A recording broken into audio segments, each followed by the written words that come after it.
Meu marido me trocou por duas modelos na lua de mel. Me casei muito nova, aos 27. Namoramos apenas 2 anos. O Bruno Ricardo é um fotógrafo de moda conhecido, desses que vivem em aeroporto, hotel e backstage. A gente se conheceu em uma cafeteria em São Paulo, no Café Girondino. Pra ser mais exata, ele estava começando o dia. Eu, tentando entender o que fazer com a minha vida.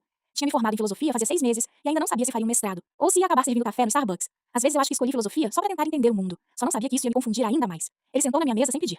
Disse que não gostava de tomar café sozinho, e eu deixei. A gente conversou por horas. Ele tinha aquele jeito leve, meio irônico, meio distante, mas presente ao mesmo tempo. Era o tipo de pessoa que parece estar sempre olhando além do que tá na frente. Aquilo me encantou. 5 meses depois, ele me pediu em casamento, e eu, a louca da filosofia, não pensei duas vezes. Achei que era um sonho, viajar o mundo com ele, viver histórias intensas, ser parte daquele olhar artístico que ele tinha. Pelo menos, era o que eu imaginava. Nossa primeira grande viagem foi pro Japão. E tudo mudou quando chegamos. Na primeira manhã, eu acordei com aquela sensação boa, de começo. Achei que a gente ia descer, tomar café juntos, conversar, viver aquilo. Mas ele já estava pronto, com pressa. Duas modelos esperando no carro, Osaka. Ele me deu um beijo rápido e disse que eu podia ficar, pedir o que quisesse no hotel, aproveitar o dia. Eu entendi. Era o trabalho dele. Sempre foi. Mas naquele beijo, naquele último beijo antes de sair, eu senti uma coisa que não tinha sentido antes. Eu não tava no lugar certo. Não era ciúme, não era raiva, era deslocamento. Como se eu estivesse ocupando um espaço que não era meu. E pela primeira vez, eu me perguntei, qual era o meu lugar ali? Eu fiquei parada no quarto por um tempo, sem saber o que fazer com aquilo. Comigo, com aquela sensação. Até que eu desci. Fui pro bar do hotel. Eu precisava beber alguma coisa, qualquer coisa que quebrasse aquele vazio. Sentei sozinha, pedi um drink sem nem olhar o cardápio. E foi aí que ele apareceu. Mais velho, não no sentido cansado, mas no sentido de já ter vivido o suficiente pra não precisar provar nada. Ele não chegou com intenção. Só comentou alguma coisa simples sobre o meu pedido. E diferente de tudo que tinha acontecido até ali, ele me olhou. Mas não foi um olhar invasivo. Foi um olhar atento. Como se ele estivesse tentando entender o que eu não estava dizendo. E aquilo me desmontou mais do que qualquer ausência.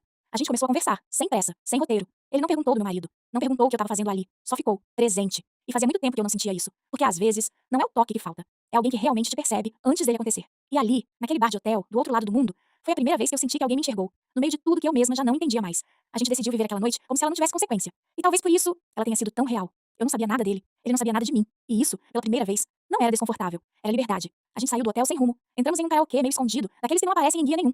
Luz baixa, gente estranha, risadas altas demais. Eu cantei músicas que nem sabia direito. Ele riu de um jeito leve, sem esforço. Depois fomos jantar. Um restaurante pequeno, apertado, cardápio todo em japonês. A gente não entendia nada. Pediu apontando, rindo, errando, e tudo parecia fazer sentido, mesmo sem entender. E talvez fosse isso. Pela primeira vez em muito tempo, eu não precisava entender. Só estar. A noite foi passando sem peso, sem expectativa, sem aquela necessidade de transformar aquilo em alguma coisa maior.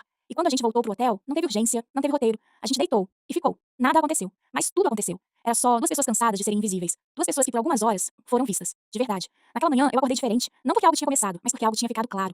Eu terminei com o Bruno. Sem cena, sem drama. Só encerrei. E voltei pro Brasil. Achei que aquela história ia ficar ali, como um recorte estranho da minha vida. Mas no aeroporto, antes de embarcar, algo me fez parar. Um anúncio. Whisky. Luz dramática. Olhar intenso. E o rosto dele. Eu fiquei olhando por alguns segundos, sem acreditar. Eu não tinha reparado. Ou talvez não tenha importado. Mas ele não era só um homem qualquer. Era um ator famoso. Mundial. Conhecido. Admirado. Intocável. Pra quase todo mundo. E mesmo assim, naquela noite, ele foi só alguém. E eu também. A gente se encontrou, sem precisar ser nada além do que era. E isso foi mais raro do que qualquer amor que eu já vivi.